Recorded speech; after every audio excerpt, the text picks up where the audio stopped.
Thank you so much, the EFF. Until 5 minutes past 5 for the two speakers. Thank you very much, Chairperson. Mr. Matlala, I wish to, before I ask my questions, send my sympathy to your kids and your wife. Thank you so much. Because no one, even a hardened criminal, must have police coming into their house and making their kids to sleep on the floor. No one must ever do that to our kids and to our wives. If they've got an issue with you, they must take you on. Because the procedure would have been, once they arrive, they should have isolated the kids and put them with a female police officer in one room who's reassuring the kids that everything is fine, we are going to be fine, while police are interrogating you or doing their business. If this happened, it deserved to be condemned, Chair, because it was brought to our attention that kids were made to sleep on the floor.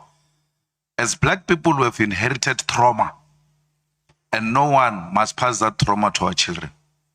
And no one must take advantage of our wives.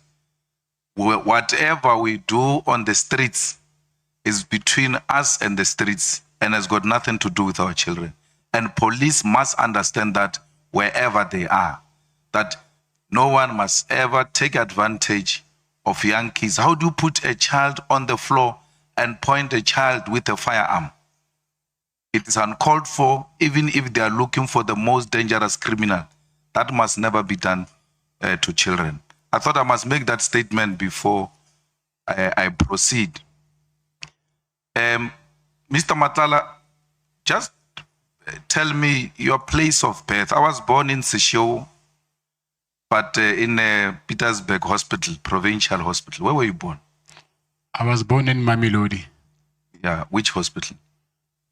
It's no longer there. They used to call it a nursing home, but it's no longer there. Do you have a birth certificate from there? Yes, I do have. And then the primary school you went to? It is called Uwani Primary School. Who was a principal there? Principal, it was Serudu. And then were you baptized? No, I was never baptized. And then high school? You said it yesterday. Leshabile High School. Who was a principal there? Ngwe, Mr. Ngwe. After high school, you didn't proceed to tertiary education? No, I didn't. And then you never worked in any formal employment or? No, I never had any formal employment. So from high school, that's when you engaged in informal trading? Yes, I will say before even high school, my mother disappeared on me, then I had to raise myself. I was actually a street kid. So I grew up in the street for a very long time. So I just realized after when I grew up that my mother passed away, but she was an albino.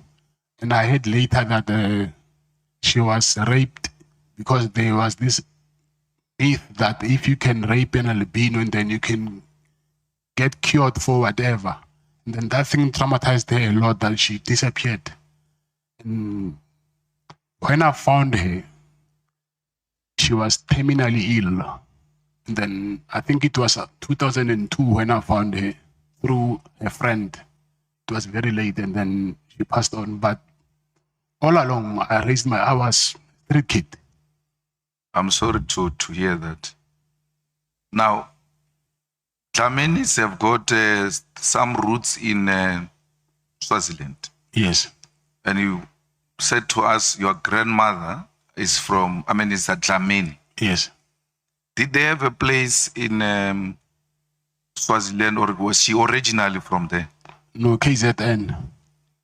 So you don't have any relative or any association, none whatsoever, with some people in Swaziland?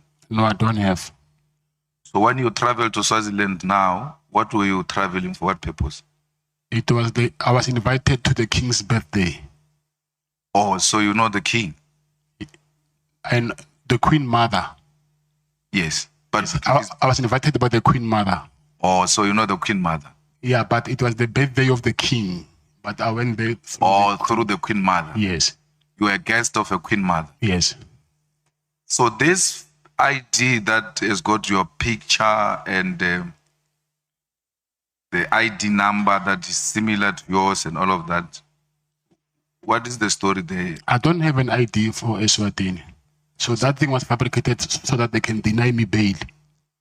Yes, but in the judgment of the appeal or something, it looks like that judge didn't consider that as the grounds that must be used to deny you bail, because he says police did not produce the original ID.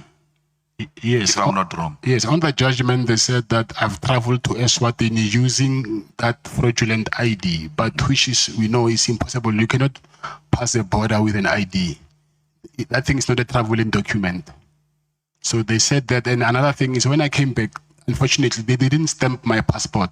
So they said I've got access to get in and out of the country undetected, because my wife's passport, my passport, and my protector's passport were not stamped. So it was the overlook of the BMA or Home Affairs, I think. Why did you resign from Medicare? It's because of the allegations that were surrounding me at that time. They said they didn't know by then that she's my sister. They said I gave him a contract to a slave queen. And then also there was these allegations about me, which I did not think that it will be a good image for the company. So I just thought by then, let me just resign and put someone until I clear my name. So why didn't you also put your shares in a blind trust if you didn't want to damage the image of the company? Yes, that's what I did. The shares, that's why I said I still hold the shares. But no, you're saying you are not saying you have taken the shares into the blind trust. I took the shares to a holdings company. And in the holdings company, you are a director. Yes. So it's the same. It doesn't help anything, because you're saying you want to save the image of the company, but you are a director of a holding company, and the holding company is the 100% shareholder of the Medicare. Yes. It still comes back to you and defeat the purpose of resigning. Yes, because I was just avoiding me being the director of the company. So do you accept that after you wanted to save the image of the company, you put your sister as a director so that you can front her? Because you didn't relinquish for business reasons. You relinquished because you want to face some challenges, and someone must be holding the fort for me while I'm still fighting. But effectively, I'm running it. I can call money on it. She can't say anything. I can tell her to do this. It's effectively you doing it. She's just a friend. Yes, I agree. And you think it's an acceptable thing to make an African woman a friend? No, she's my sister, so it's not like I was using her. So she's family, and then it was only for the time being until I clear myself, I clear my name. No, once you are fronting a person, you are using a person. You just agreed with me that you are fronting her. You are using her. But she was getting salary. Yeah, even if she's getting a salary, she's not the owner of the company. She's got no shares, no nothing. She's put there as a token. That's what you did. And in the empowerment of women, it defeats the whole purpose, because if she walks around with the image of a person who has got a tender of 360 million and therefore does not need any kind of empowerment or an assistance, because she's got all this tender to herself. But in reality, there is a man behind her who's controlling this company. Do you accept that is wrong? Yes, I accept that is wrong.